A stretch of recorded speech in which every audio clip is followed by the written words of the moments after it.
Le projet a démarré dans le cadre d'une résidence au Centre d'art Madeleine-Lambert, pour laquelle j'ai décidé d'explorer le quartier des Minguettes dans toute son histoire architecturale, urbanistique et humaine en creux. Ce quartier m'intéressait en particulier déjà à titre personnel parce que j'avais fait mes premiers pas d'enseignante dans ce quartier, au collège Jules Michelet, et aussi parce qu'il a une histoire qui est une sorte de condensé très rapide d'un temps qui pourrait sembler en fait très long, puisqu'il a vu le jour en quelques années, de 65 à 73. Beaucoup de logements ont été construits pour répondre à une crise du logement. Et donc, à la suite de ça, on a vu des premières destructions de certaines tours, de ces grands ensembles. Cette histoire m'a particulièrement intéressée, du coup, parce que il y avait une grande matière architecturale et photographique à écrire à partir de ça. Alors dans mon travail photographique, je mêle souvent de façon hybride plusieurs techniques et j'ai tendance à considérer les supports photographiques comme un objet déjà en lui-même qui peut intégrer une forme d'histoire et de mémoire. Et donc je m'intéresse beaucoup à la question de l'empreinte par rapport à ces outils analogiques.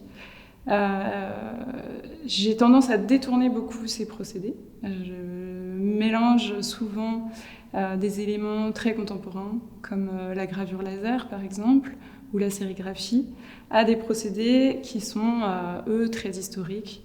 Dans l'exposition, on peut voir notamment des sténopées. On peut voir également l'usage de chimie analogique telle que le cyanotype. Et tout ça va être hybridé, mélangé, fusionné dans des formes qui deviennent des formes vraiment plastiques. J'ai également collaboré avec une vitrailliste pour la première fois.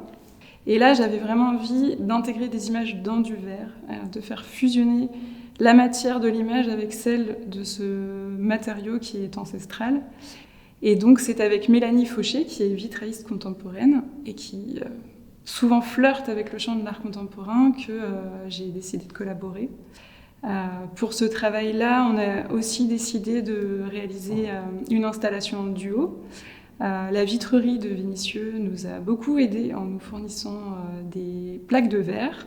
Et sur ces plaques de verre, on est venu déposer pour ma part des images qui sont des images d'archives, aussi bien avec un procédé analogique qu'avec le procédé sérigraphique.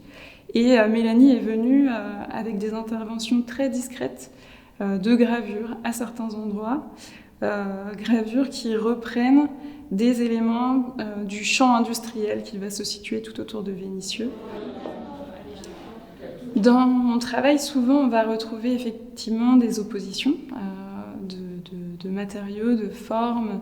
Et là, étant donné que j'étais en résidence, cette question d'aller chercher dans le territoire, explorer, j'ai fait beaucoup de déambulations, notamment pour arpenter ce grand ensemble des Minguettes. Voilà, j'ai pu me saisir des matériaux. Il y en a que j'ai trouvés dans les déambulations en question. Certains des gravats qui sont présents dans l'exposition sont vraiment issus d'un bâtiment qui venait d'être détruit. Et d'autres ont été livrés ensuite par une déchetterie spécialisée dans le traitement du bâtiment. Et effectivement, j'ai décidé de me saisir de ces gravats pour mettre des images d'archives dessus et de les opposer avec la question de la transparence, qui elle est beaucoup plus légère. Le verre a un certain poids, mais pour autant, sa transparence donne cette sensation de légèreté qu'on va retrouver encore plus dans la dernière salle de l'exposition avec ces voiles d'archives qui en fait sont peu accessibles et finalement ce sont des images qu'on voit assez peu. Donc j'ai décidé de les mettre en valeur sur des structures qui sont assez orthogonales et qui viennent reprendre une sorte de grille qui est assez présente dans ce quartier des Minguettes, pour aussi qu'on ait l'envie d'aller scruter ces voiles et ces images qui sont presque des images mentales. Et en ça vient rejoindre je pense, l'ensemble de mon travail qui va souvent se déployer sur cette question de l'image mentale, d'images qui peuvent se replier sur elles-mêmes, d'images dans lesquelles il y a beaucoup de choses à aller chercher dans les détails, dans presque les vestiges de l'image elle-même.